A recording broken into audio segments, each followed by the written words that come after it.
Mais puisqu'on est sur le littoral et qu'on va parler aussi de cette Flandre maritime dans laquelle nous sommes, eh bien, on va se tourner vers Marie-Noël, puisque toi, tu as été sur les traces de Sarah Mag, que l'on reçoit ce matin au bord de l'eau.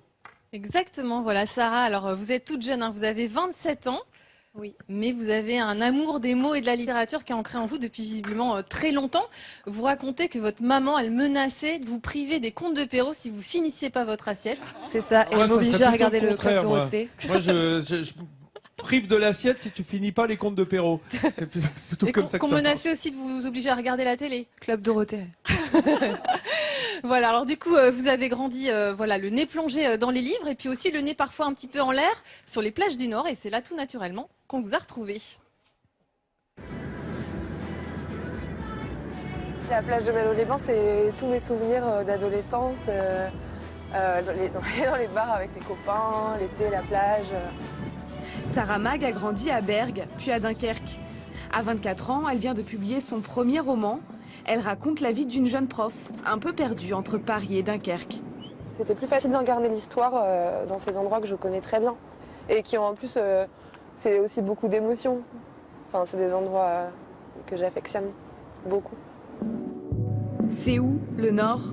Sarah Mag connaît bien le chemin qui la ramène vers ses racines, même si aujourd'hui, c'est à Paris qu'elle passe le plus de temps. Elle enseigne le français dans un collège, comme l'héroïne de son roman. Moi, il y a un peu de moi, c'est une jeune prof de français, Paris, Dunkerque, mais je me suis vraiment inspirée de ce que je connais. C'est pas une histoire que j'ai vécue, mais c'est des choses, des personnages, des lieux que je connais. Ses débuts ressemblent presque à un conte de fées. À 15 ans, la jeune auteure envoie un mail à la célèbre romancière Catherine Pancol. Il sera suivi d'une rencontre, puis d'une autre. Aujourd'hui, elles sont très complices.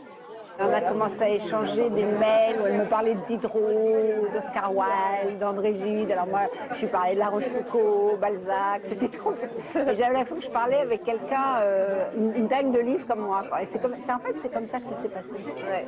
Ensuite, ça a donné naissance à une histoire d'amitié. Oui, je l'ai adopté pratiquement.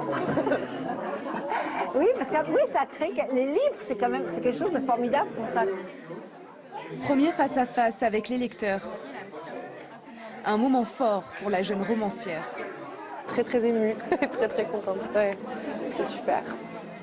C'est ici à Dunkerque qu'elle signe son premier roman, un livre à son image, sincère et spontané. Alors, Sarah, vous avez presque trouvé une âme sœur. Je ne sais pas si on dirait une âme mère, en la personne de Catherine Pancol, qui est un auteur à succès, évidemment. Ouais, c'est une rencontre dont je suis très fière et qui a changé ma vie, c'est sûr.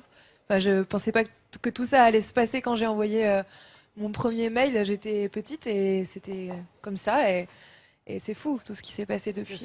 Qu'est-ce qui s'est passé entre vous pour qu'il y ait cette connivence? Les mots en fait et les livres. Tout a commencé par un mail que j'ai envoyé après avoir lu Un homme à distance, qui est un super livre qu'elle a écrit et que j'ai lu au lycée. Et elle m'a répondu et on a continué à correspondre comme ça et on parlait de bouquins comme elle le dit dans le petit reportage et on s'est rencontrés à une dédicace qu'elle a faite à Lille où j'ai séché les cours pour aller la rencontrer. On a pris un café et voilà et depuis ouais. Et inversement, est-ce qu'aujourd'hui vous recevez des lettres de lecteurs, de lectrices ouais, je reçois des mails par Facebook parce que du coup j'ai une page d'auteur et c'est hyper émouvant. Enfin, je me souviens très bien de toute première petit message que j'ai reçu et en plus c'est toujours hyper gentil. C'est génial. Bienveillant, gentillesse. C'est aussi le principe de cette émission. Essayons de tenir jusqu'au bout, mes amis. Alors, comme on est bienveillant et qu'on est gentil, on fait des cadeaux. Et nous, les cadeaux, c'est souvent en images, chère Sarah. On va commencer tout de suite en vous montrant quelques images de votre terre, hein, de cette région que l'on aime. Et je vais vous demander de les regarder et de les commenter. Le poste bleu. Alors, le poste bleu, c'est un lieu de rendez-vous sur la digue de Malo-les-Bains. Et c'est là que j'ai aussi situé un petit moment du roman. C'est une scène de retrouvailles entre Ella et son petit ami. Et c'est vrai que c'est un lieu aussi où on fume les premières cigarettes, on échange les premiers fréquentés. Oui, c'est un lieu juste à côté de où vit mon père ça. en fait. Et c'est joli, enfin moi j'aime bien. Mais ouais, c'est beaucoup de souvenirs là. Le poste bleu. Le ça banc fait des rêver. amoureux.